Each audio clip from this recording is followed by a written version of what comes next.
She arrived with hope in her eyes and a legal promise in hand, only to be met with silence. Then a door closed in her face.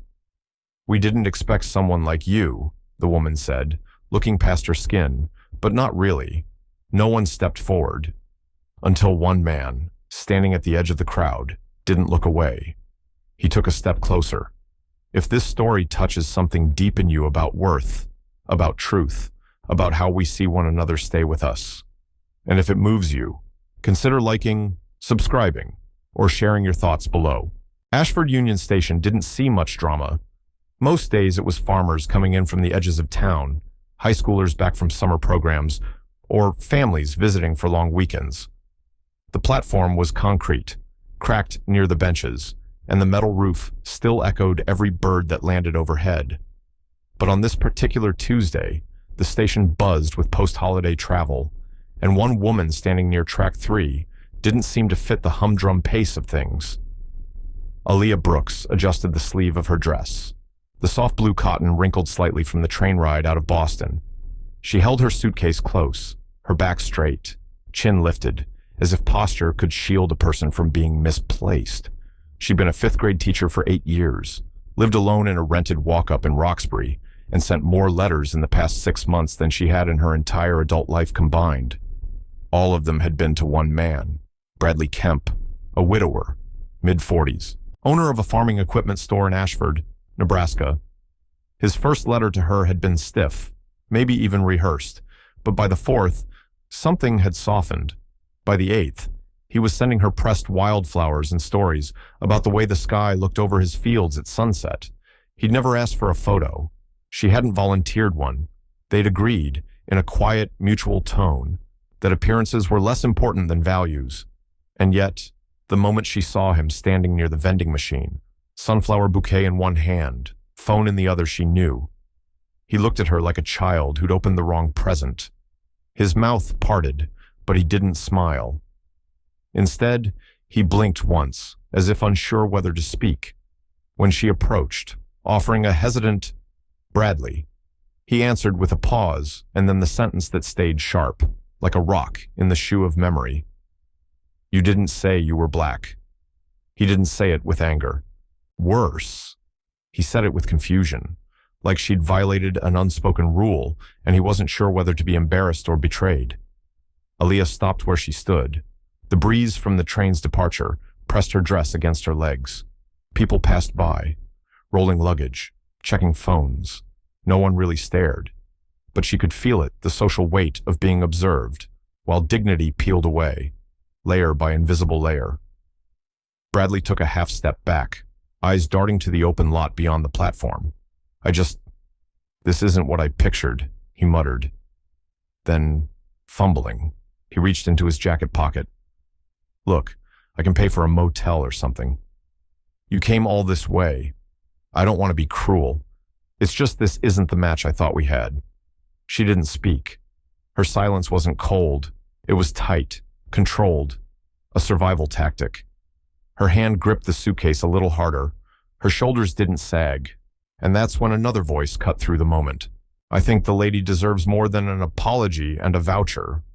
The tone was steady, not loud, not theatrical, just firm enough that everyone in earshot felt it.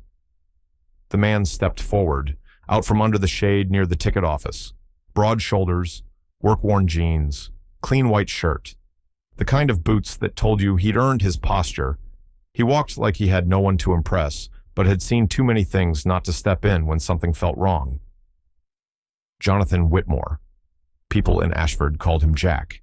He ignored Bradley entirely, looked directly at Aaliyah. "I'm Jack. I own Whitmore Ranch, just west of town. If you don't have a place to stay yet, I've got a guest house. Private, quiet, and no expectations. Just seems to me that you deserve a fair landing." Bradley stiffened. "I don't think that's necessary." She and I, Jack, cut him off, still without looking his way. "You've done enough talking." Aaliyah met Jack's eyes. There was no pity there. Not the pity that clings like static. Just recognition, respect, the kind that doesn't demand thanks. She didn't speak right away. The moment lingered. You could hear a suitcase wheel catching on the platform, cracked nearby. You could hear a train's long sigh as it slowed past on the far track. You could hear her breathe once, sharply, then softly. She nodded. Jack reached for her suitcase. She let go. As they walked away, her back straight, his pace steady beside her, Bradley stood alone, sunflowers drooping in his hand, as if someone had called a truth he wasn't ready to hear. She didn't look back, but he knew. Something had changed. The Whitmore estate sat just outside the southern edge of Ashford, far enough from Main Street to lose the noise, close enough to still catch the church bell on Sunday mornings.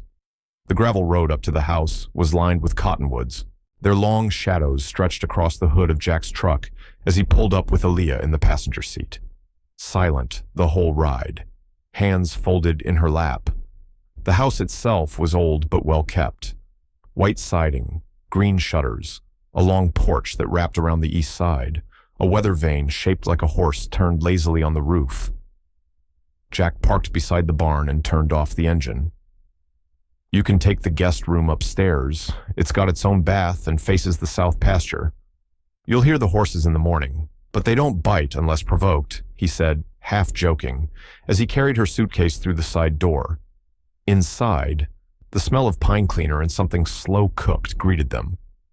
Mrs. Ellis. The housekeeper, who'd worked there for over 2 decades, gave Aaliyah a polite smile, though her eyes scanned the situation like someone trying to understand a change in routine. She didn't ask questions. She just set an extra plate at the table and offered sweet tea. Dinner was quiet. Roast chicken, green beans, cornbread. Aaliyah ate carefully, said thank you, kept her posture formal, like she was at someone else's wedding, and not quite sure if she was meant to be on the guest list. After, Jack showed her to the room. Pale walls, a wooden dresser, a bookshelf half filled with old paperbacks. The window faced south, just as he said. The fields looked endless under the moonlight, soft and rippling like dark water. Aaliyah stood there for a long time after he left her, still in her travel clothes. She thought about the moment Bradley had turned away from her, about how easy it had been for him to fold their months of conversation into a single line. "You didn't say you were black." All those words they'd shared, and not once had he asked about her face. Or maybe he had hoped not to imagine it at all. Outside, the wind moved through the pasture. She watched a few horses walk the fence line, slow, measured steps, like they had nowhere else to be. Across town, Jack was in his study. A glass of water sat untouched beside him. His desk, a solid oak piece inherited from his father, was covered in maps and binders. One folder in particular had been sitting there for months. He didn't know why he kept it. The tab read, Carter, Elijah, 1860, 1872. He'd first come across the name in a land dispute record, buried beneath documents about rail expansion. But the more he read, the more it stuck with him. Tonight, he opened it again. There was a photograph inside, faded and yellowed. A tall man, dark-skinned, wearing a plain white shirt, standing in front of what looked like the same land Jack's cattle now grazed. Written on the back in looping cursive, Elijah Carter, last recorded deed holder. Disappeared, fall of 1872. Jack exhaled through his nose. He set the photo down and leaned back. No one in his family ever talked about where the land came from. They just said it had been passed down. That was the word, passed. Like land moved itself. Upstairs, Aaliyah opened her suitcase and pulled out a small photo frame wrapped in a scarf. It was a picture of her mother, younger, laughing with someone off camera. She set it on the nightstand, next to the lamp. Then she opened her notebook, the one where she had written every letter she sent to Bradley before she mailed it. She flipped to the last page, found the entry dated just 2 weeks ago. "I think we've built something real." She had written, "Something that doesn't care about the outside." She closed the notebook gently. In the morning, sunlight poured through the south window, golden and too honest. When she opened the door to step onto the porch, Jack was already there. He held out a coffee cup. No sugar, just cream. "If you're not booked up today," he said, nodding toward the truck, "I could show you what Ashford looks like when it's trying to be decent." She didn't smile, but she took the coffee, and her fingers brushed his, just enough to make them both pause. The bell above the door at Kremer's rang with a dull clang as Aaliyah stepped inside behind Jack. The air smelled of cinnamon rolls, and coffee left too long on the burner. It was the kind of small-town bakery where the same chairs had been there since the 70s. The floor creaked in all the right places, and the regulars didn't need to order aloud, and they just nodded, and their coffee showed up with the right kind of cream. It should have been a quiet stop.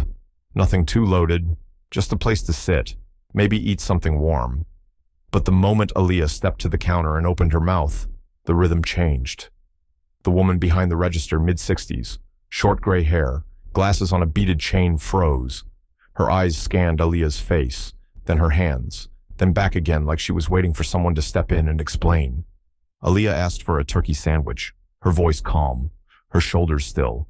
The woman didn't answer right away. Then Jack spoke. "She's with me," he said, not loud, but firm. His eyes didn't leave the woman's face. That was all it took. The woman nodded quickly, punched something into the register, and turned to the kitchen door without another word. They sat by the window. Aaliyah chose the seat facing the street, outside. An older couple walked their golden retriever past the post office. A few teenagers rode bikes with backpacks too big for their frames. Life went on, just inches from where she sat. Jack tapped his napkin lightly against the table. "They're usually not that obvious," he said. Aaliyah picked up her glass of water, studied it a second, then put it back down. Maybe they're not. Or maybe they've just never had to look too hard before. He watched her for a beat. "You think I'm just starting to see it? I think a lot of people are starting late," she said. Her voice wasn't bitter, just honest. That made it worse. Somehow. Their food came.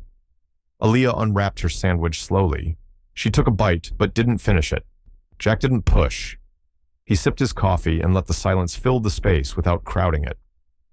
After a while, he said, "I think this town forgot how to say hello to someone who doesn't remind them of themselves."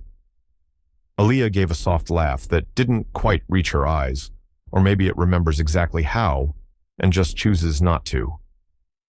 That stopped him, not with offense, with thought. He looked at her, the way a man looks when he knows he's just been told something he'll carry for longer than the moment allows.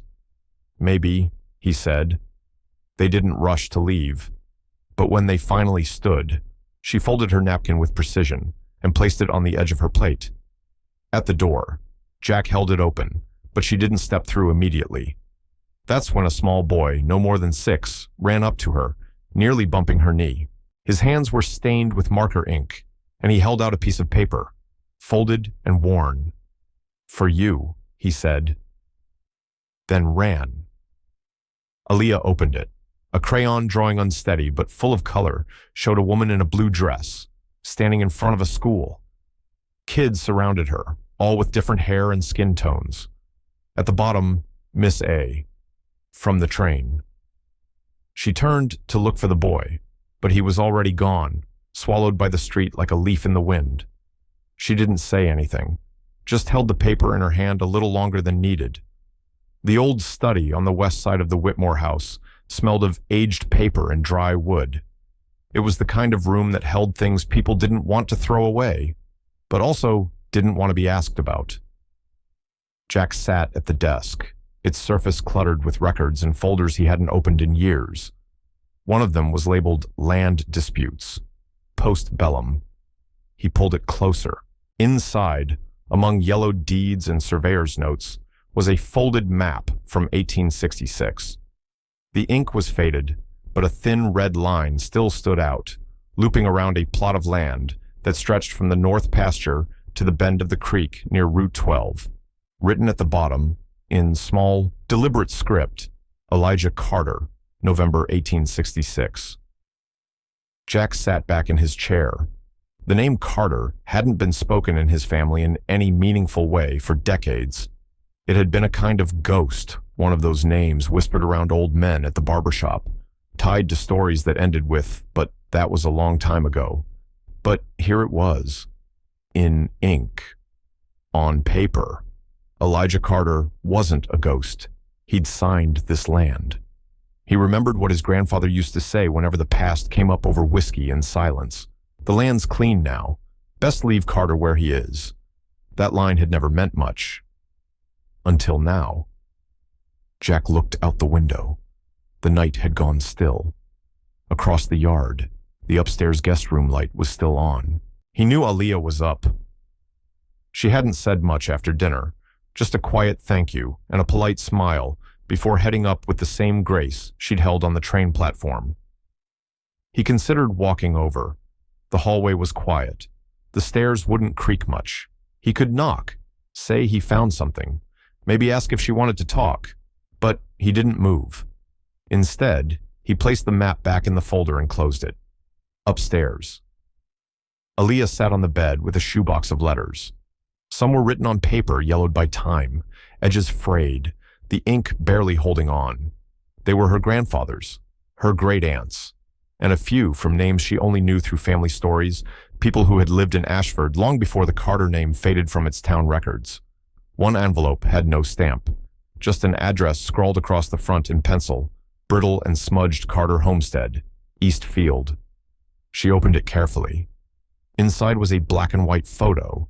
A man stood in front of a small wooden cabin, his shirt sleeves rolled up, face solemn but proud.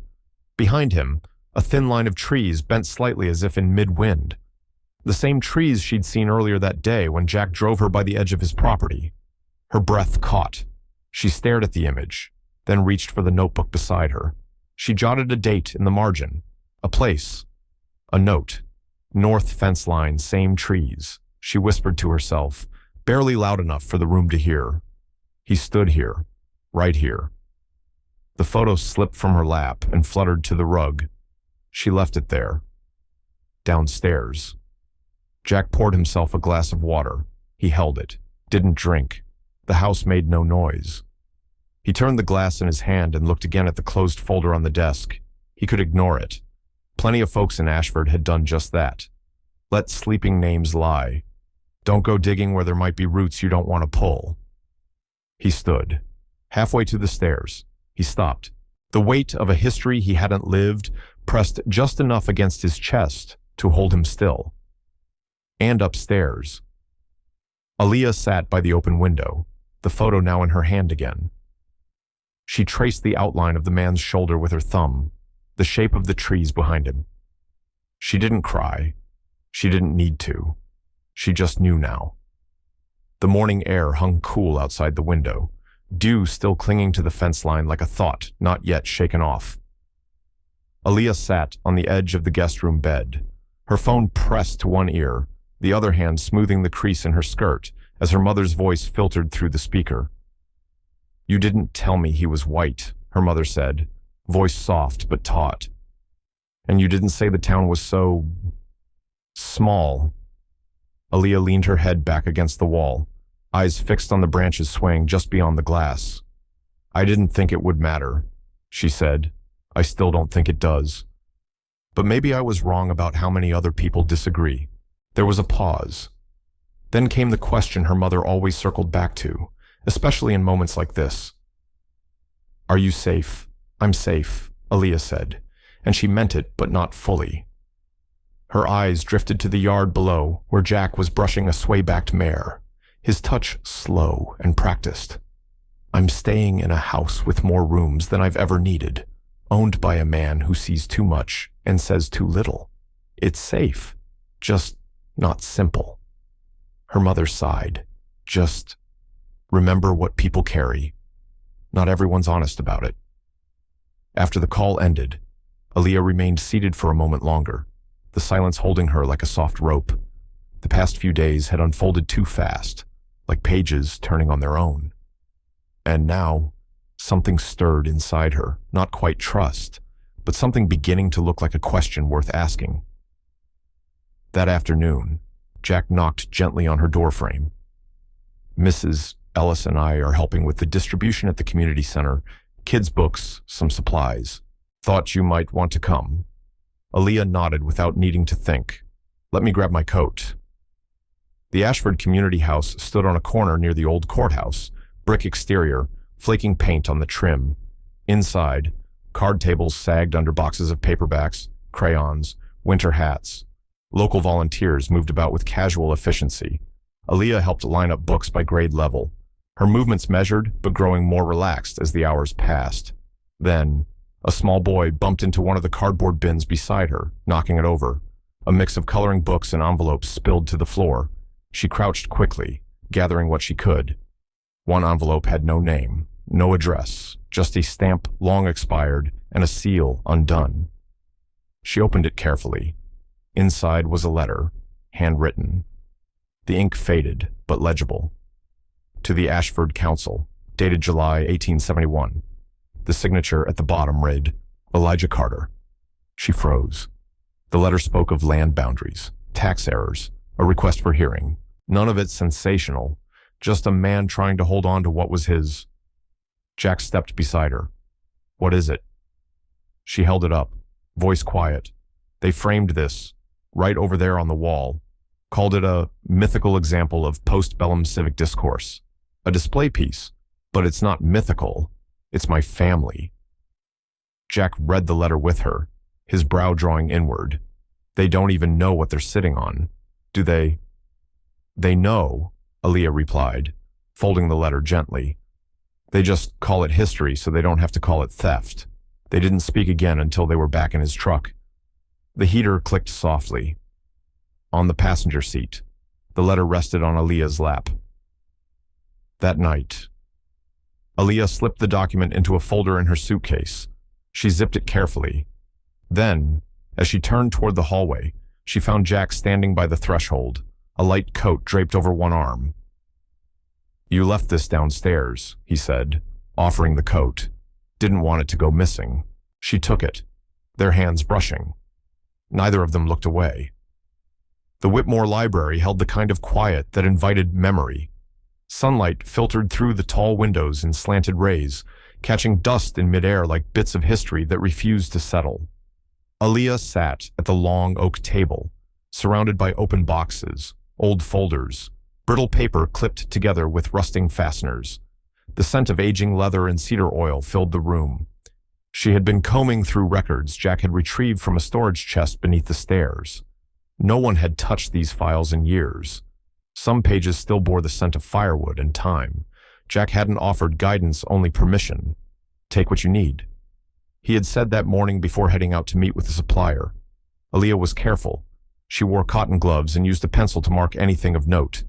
Half the documents were mundane receipts, weather logs, tax filings, but she kept reading, kept looking for pieces that didn't fit. Then it happened. One of the folders unstapled, held together by a torn ribbon, slipped when she shifted in her chair. The contents fanned out across the table, and a single photograph floated to the floor like it had been waiting for air. She picked it up with both hands. Two men stood side by side in front of a crude fence. One was clearly Elijah Carter, his face unmistakable from the family photos Aaliyah had grown up with. Tall, resolute, jacket buttoned, mouth set, like a man who had learned how to hold his ground without raising his voice. The other man wore a dark vest and a wide-brimmed hat, his posture more casual but no less commanding. A scribbled note on the back identified him Henry Kemp, Bradley's great-grandfather.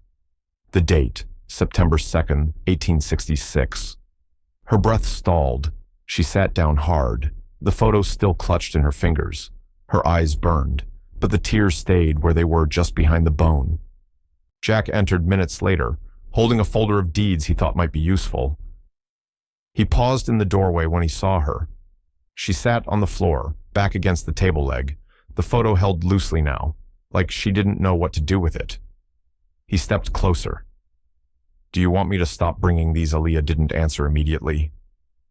Then she shook her head, voice even but thin. I don't need you to stop. I need to see it. Not for me. For him. For everyone who keeps getting edited out. He nodded. Slow. He didn't ask more. Later that afternoon, they drove west. Ashford's edge turned to open land, the road narrowing until it gave way to gravel and then grass. Jack pulled the truck to the side. This is where the Carter boundary used to be, he said. Back before any of us were told different. They walked in silence. The field stretched quiet. A few stones marked where something had once stood, fence posts, maybe, or corners of a foundation. Moss covered their surfaces, softening the memory of what had once been sharp lines. Aaliyah walked ahead, her boots brushing through waist-high grass, one hand gripping the photo in her coat pocket. She stopped near a half-fallen tree. The wind shifted, then she bent over. Her shoulders trembled. She let it happen. A sound escaped, not loud, not broken, just full. The kind of grief that has waited too long for a place to land. Jack came closer, but didn't touch her. Instead, he knelt nearby and placed one hand on the earth. She straightened slowly, wiped under her eyes with the back of her wrist. When she turned, he was there, not reaching, just steady. She leaned forward, almost without thinking, and her hand found his shoulder, not to pull, not to hold, just enough to remind her legs how to stand again. On the way back to the truck, they said little, but as Jack opened her door and she climbed in, he paused, one hand still on the frame. "We don't have to match to walk the same road," he said. The Ashford Agricultural Council met every first Thursday of the month in a modest brick building across from the fire station. Its walls were lined with outdated plaques and framed photos of award-winning livestock. The chairs creaked. The air smelled of coffee, burned in an old percolator. That morning, Jack sat through most of the meeting in silence, flipping a pen between his fingers, while the others debated water permits and drought insurance. When it ended, the mayor asked him to stay behind. Arthur Beckett had once been a friend of Jack's father, back when land was a legacy, passed over bourbon in silence. Now, his white hair was slicked back and he wore a tie too tight for his collar. He closed the door softly behind them, like the conversation needed quiet to be sharp. "Jack," he said, voice measured, "I've known you a long time. Your father longer. Which is why I'm going to speak plain." Jack leaned back in the chair, eyes steady. "That usually means something's coming. I won't like."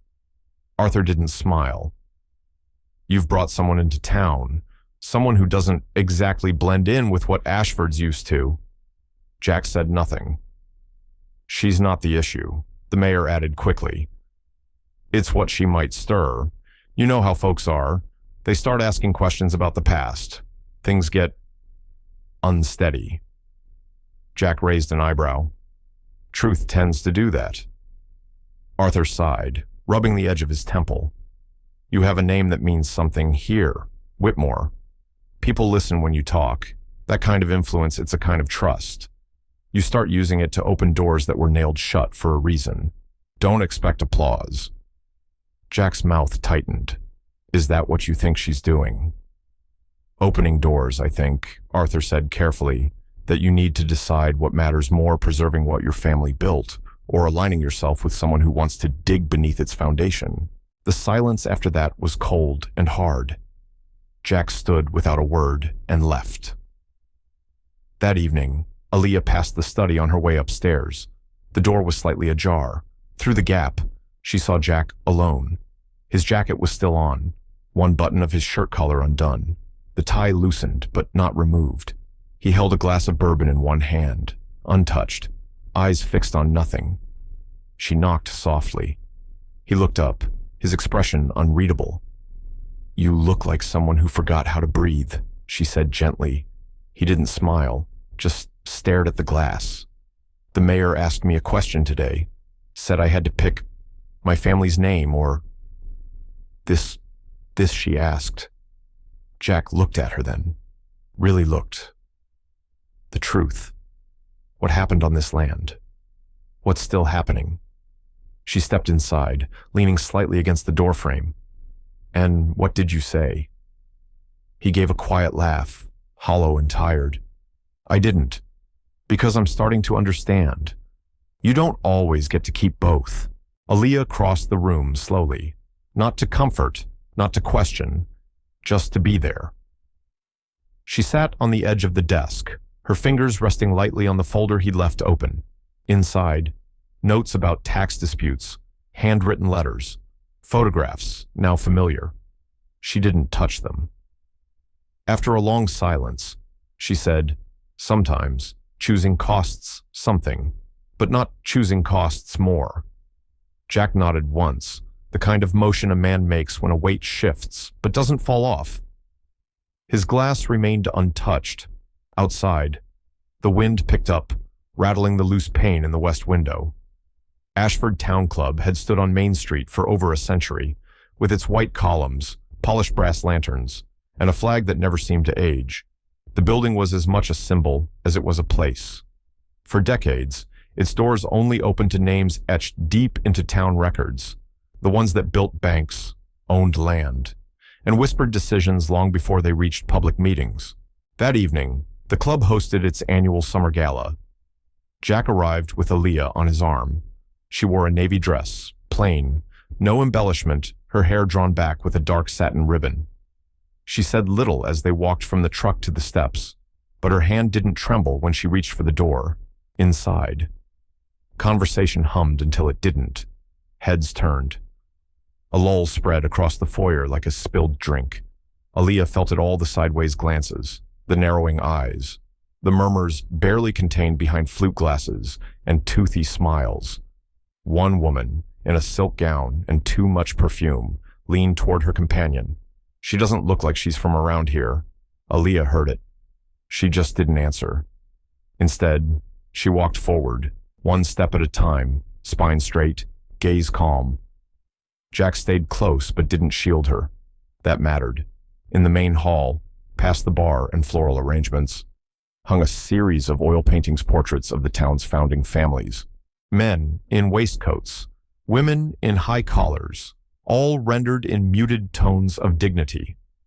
Aaliyah paused in front of one canvas near the corner. It was smaller than the rest. A man stood at the edge of a field, hands behind his back, posture proud but quiet. He was black.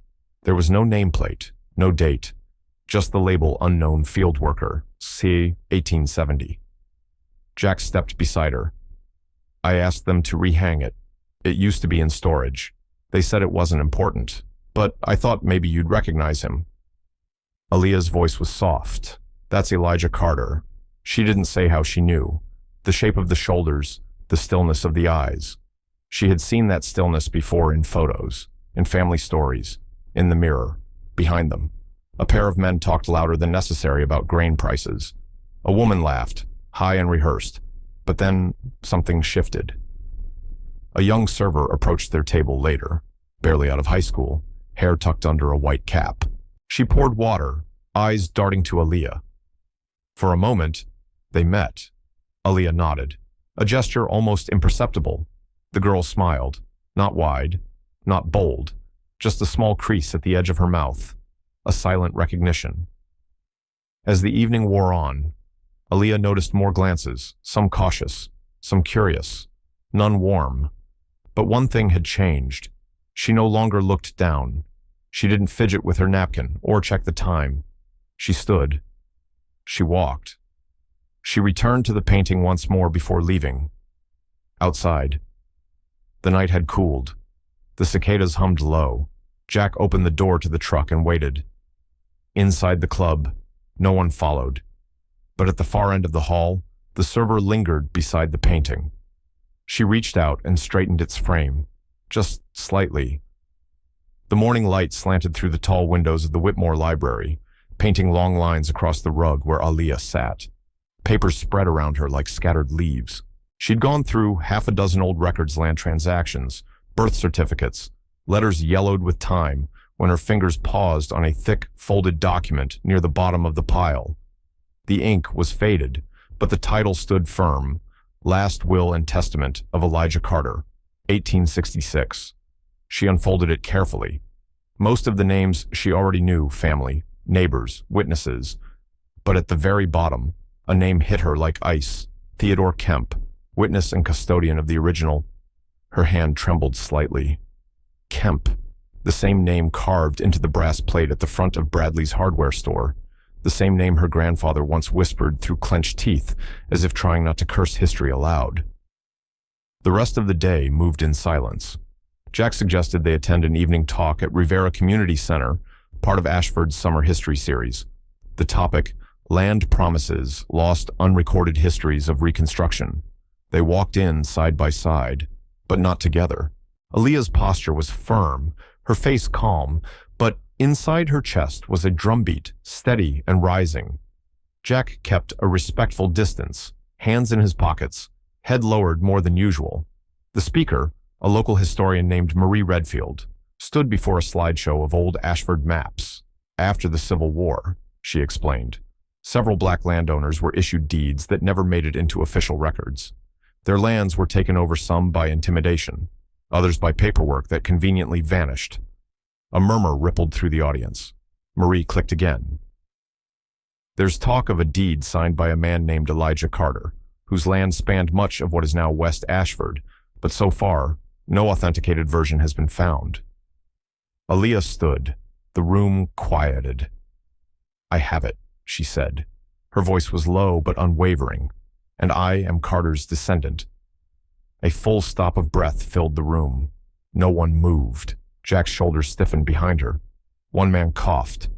A woman in the front row blinked slowly, as if trying to refocus her world. Marie stared. Do you mean... You possess the document itself, Aaliyah nodded, and I can prove it. Afterward, no one came up to speak to them. Jack drove in silence. The air between them buzzed, not from the car's engine, but from everything that hadn't been said yet. At a red light. Aaliyah reached into her bag and pulled out the will. She held it toward Jack without looking at him. Do you know your grandfather's name? She asked. He glanced down. His voice was nearly a whisper. Theodore. They called him Theo. She turned to face him now, eyes searching. Then you know what this means. Jack looked at the paper, then at her. There was something raw in his gaze, not guilt, but recognition, a thread pulling tight. He was the one who held the original. Aaliyah continued, which means he either lost it or used it. Jack didn't answer right away. The light turned green. He didn't drive. Finally, he said, My father never spoke about Theo much, just said he was careful with documents. I didn't know it would ever come back like this. She opened the door. Now you do. Aaliyah. She stepped out before he could finish. The night had fallen, cool and thick. She walked away down the quiet sidewalk. No words, no farewell, just the steady click of her heels, pulling distance with every step. He didn't try to follow, but he watched, long after she disappeared into the dark. Ashford's late summer heat had settled like a weight on the streets, thick, unmoving, and quiet. But Aaliyah didn't leave. She didn't return to Boston or pack her things, even when silence grew longer between her and Jack. She simply moved into a modest room at the edge of town, renting space from Mrs. Luella Harris, a retired school teacher whose eyesight was failing, but whose memory remained razor sharp. Mrs. Luella remembered things no one else did. Stories passed down in kitchen corners, names spoken softly, half in reverence, half in warning, over tea with too much sugar and toast with just enough butter. She told Aaliyah about Elijah Carter not just as a name in the archives, but as a man who once walked Ashford's fields with a Bible tucked beneath his arm and children clinging to his shadow. He was never loud, Luella had said, fingers curling around her mug, but people listened, and that's what scared them.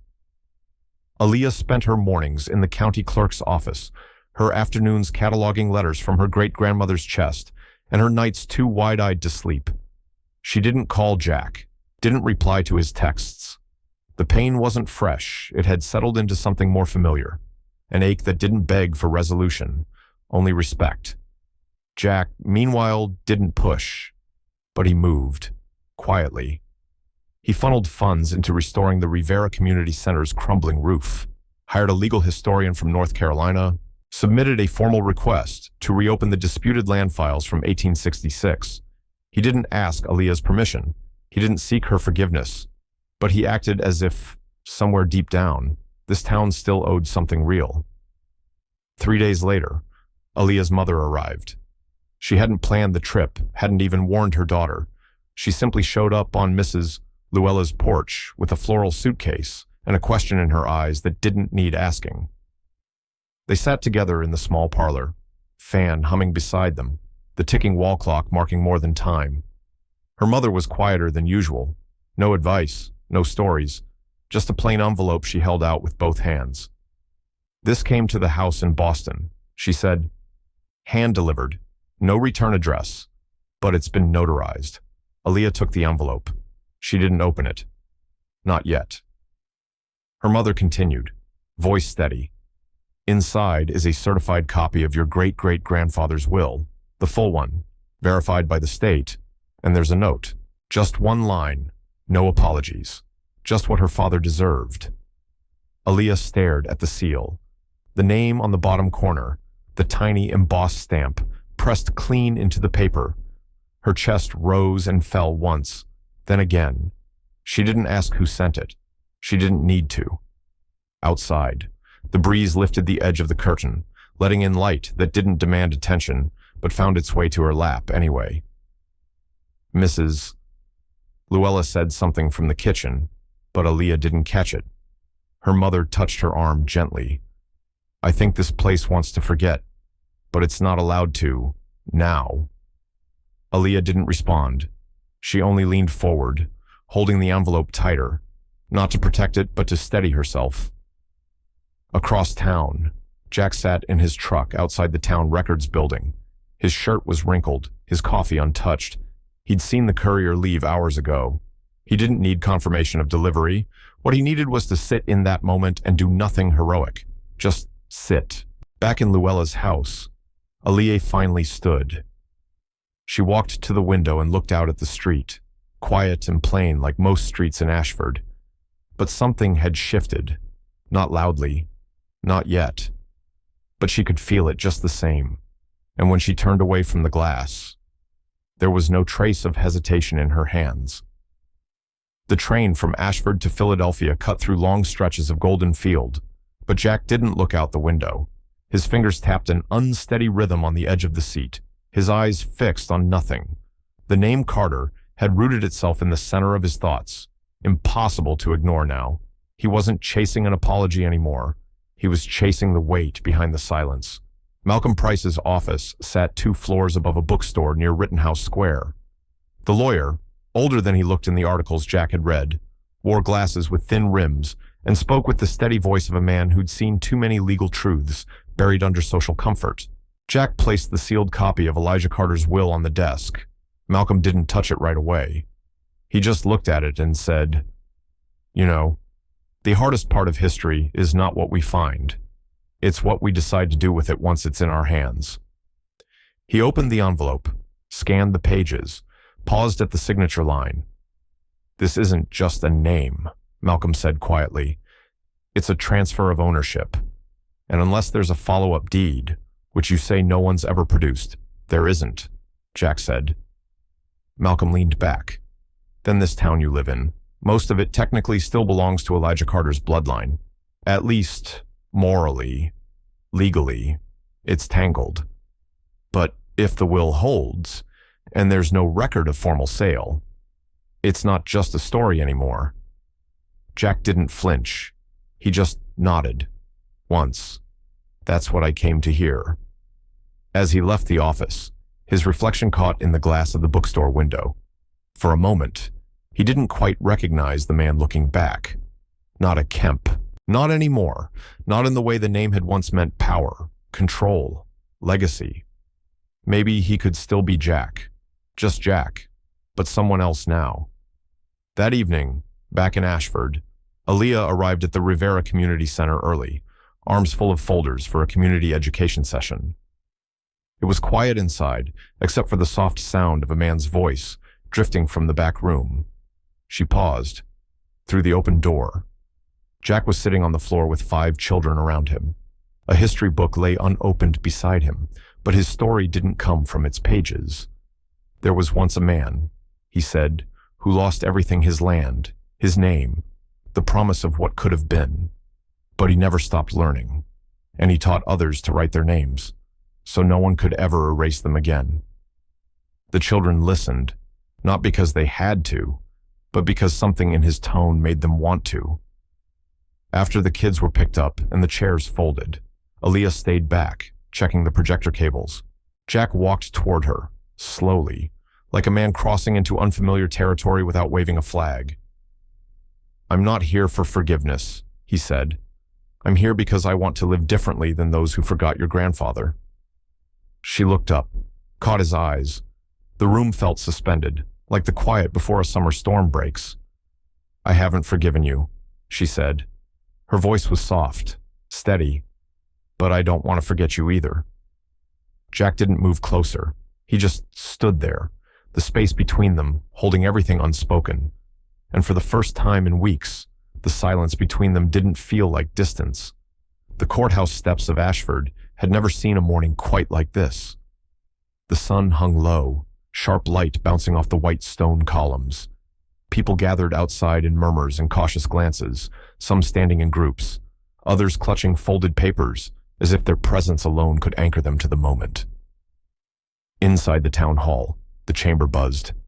Residents filled every row, leaning forward on wooden benches. The air was warm with the friction of anticipation.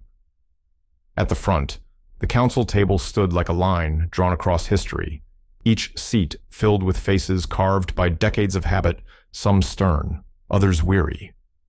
The side door opened. A hush fell. Aaliyah stepped in first. She wore navy blue, modest and firm. Her heels clicked against the floor in rhythm with a silence that wasn't empty. It was watching, measuring. Jack walked just behind her, not beside, not ahead, just behind. Not because she needed protecting, but because this was her moment to stand alone. They didn't touch, but their steps were matched. As they reached the speaker's podium, Jack moved to the side. Aaliyah stood alone before the council. She didn't clear her throat. She didn't smile for comfort. She began, "My name is Aaliyah Carter, and I come before you today not to reclaim what was lost, but to remember who was left behind." She unfolded a single sheet of paper, placed it flat.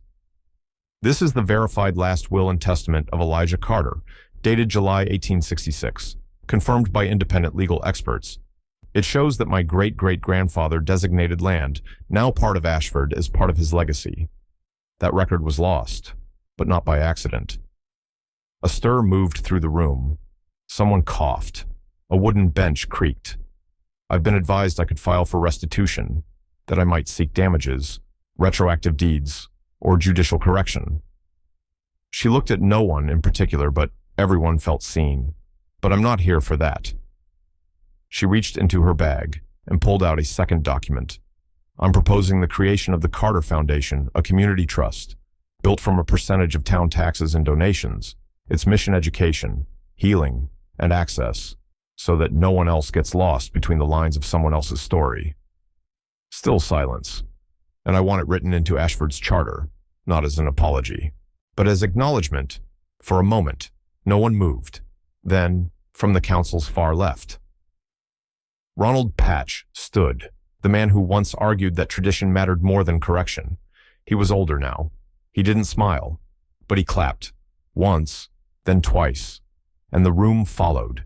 Not a cheer, not applause as celebration. Just steady, honest clapping.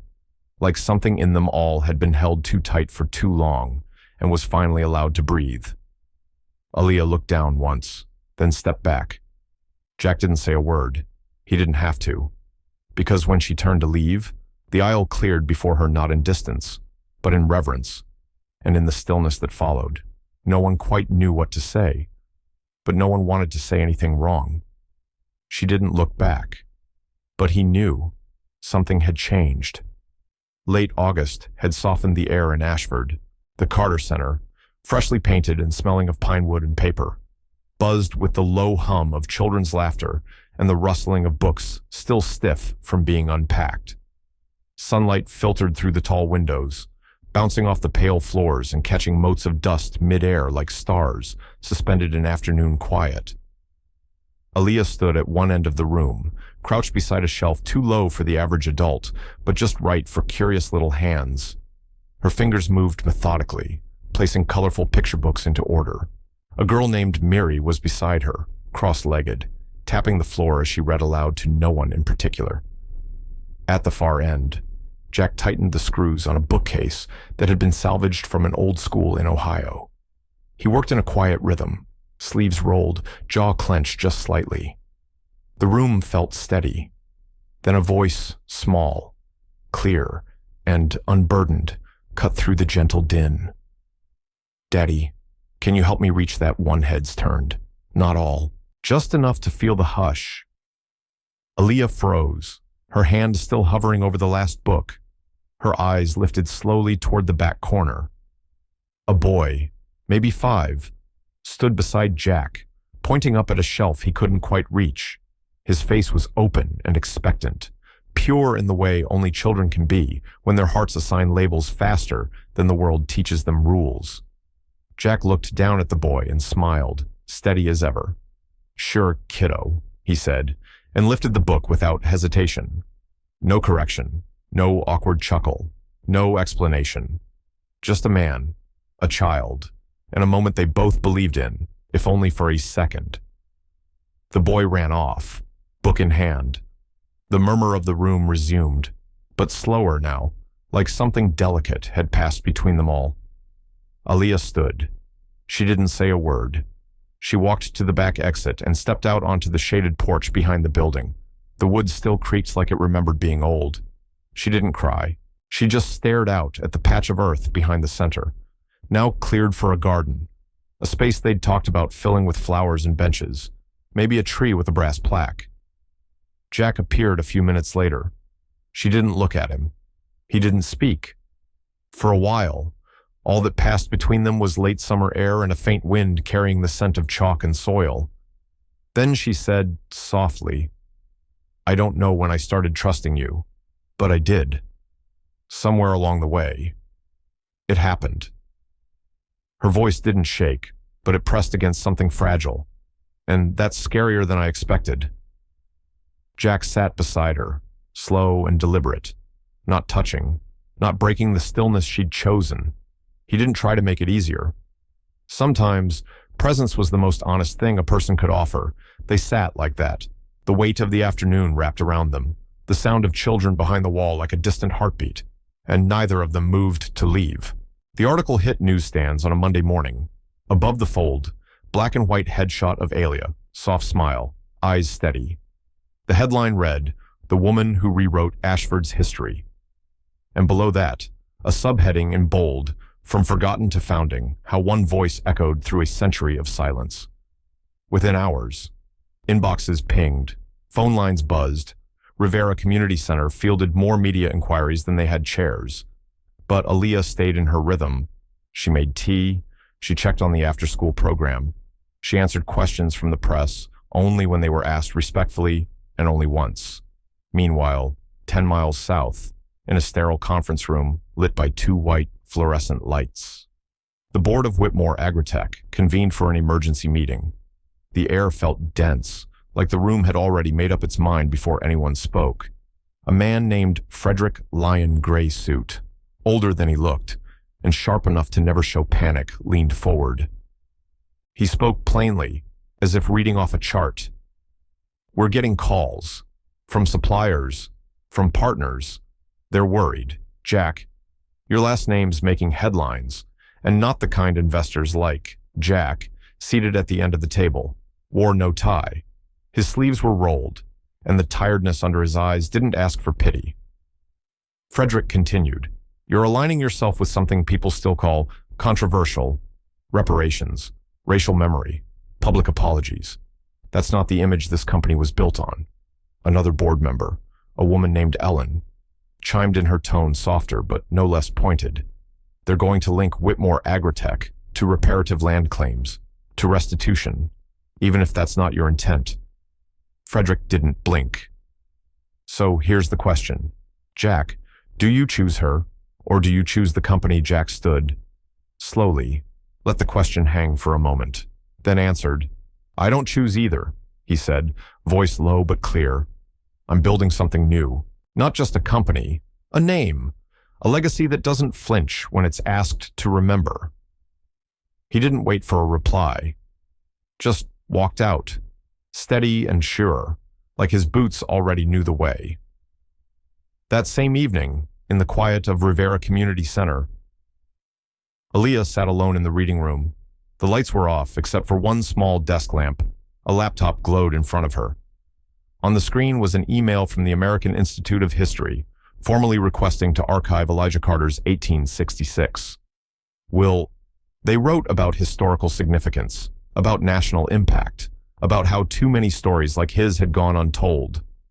She read the message 3 times, not because she didn't understand, but because she did. Deeply, finally. In her lap, she held the photograph of Elijah creased and soft around the edges, from years of being touched too gently to damage. Her thumb brushed the corner. She didn't cry.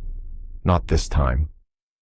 Instead, she leaned forward, closed the laptop slowly, and whispered into the hush.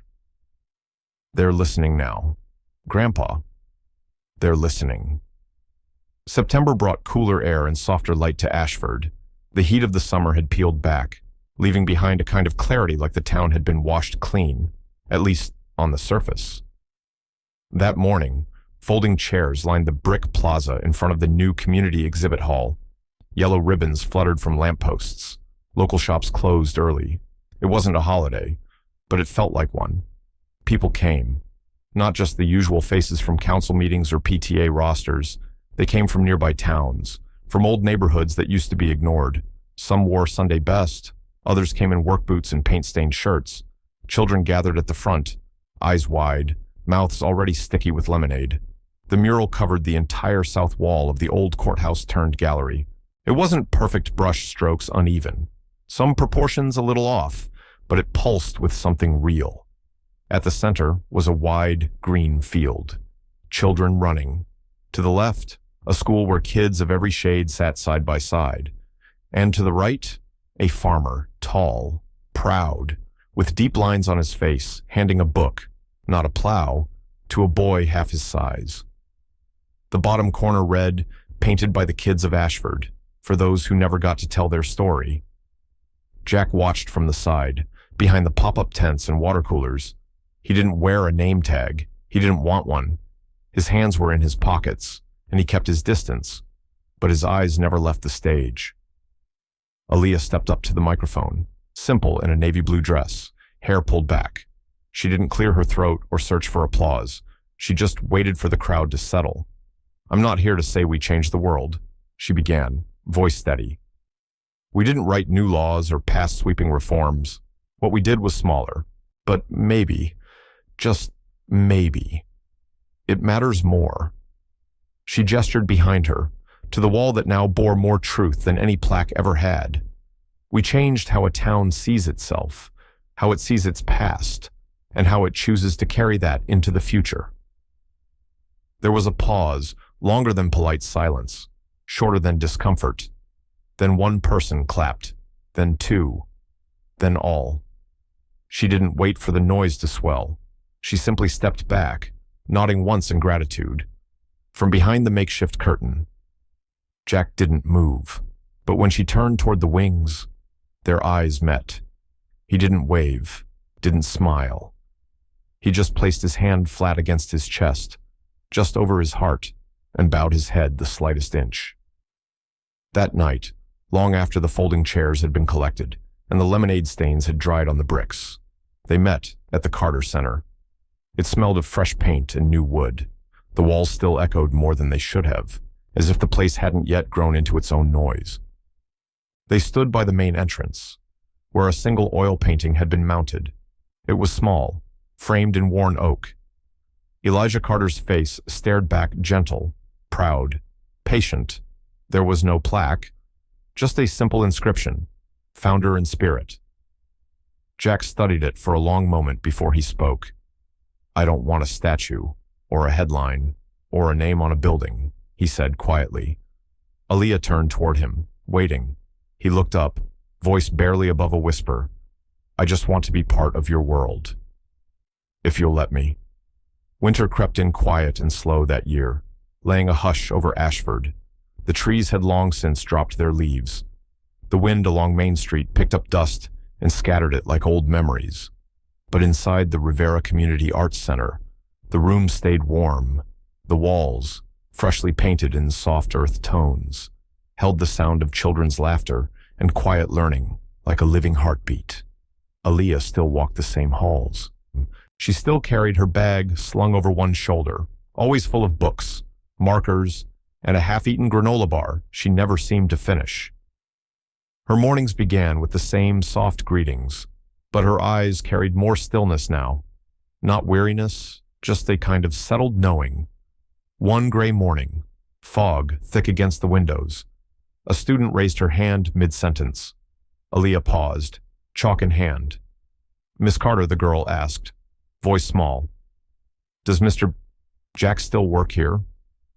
Aaliyah blinked, her fingers relaxed around the chalk. She didn't answer right away. Instead, she turned slightly, letting her gaze drift through the wide glass panes at the back of the room. Outside, a man in a brown cap and worn turtleneck was on a stepladder, taping up paper for the art class. His motions were careful, deliberate. He stepped back, tilted his head, adjusted one corner. Then, as if he felt her watching, he looked over his shoulder and caught her eye. He smiled, not wide, not showy, just enough. Then he nodded, like saying, "I'm still here." Aaliyah turned back to the class, voice softer now.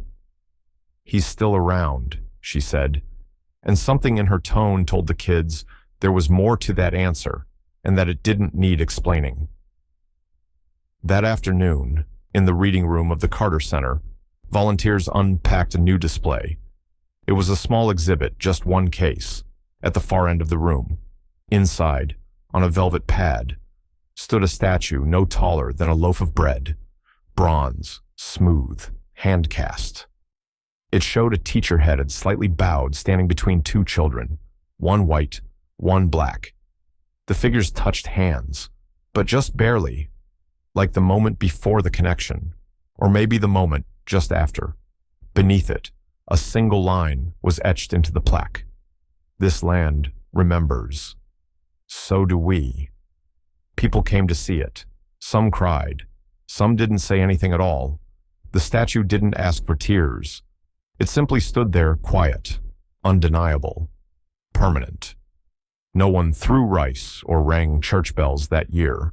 There was no wedding announcement in the Ashford Herald, no bouquet caught in the air, but in the corner of the center's front office, a coat always hung on the second hook, now a larger one, next to hers.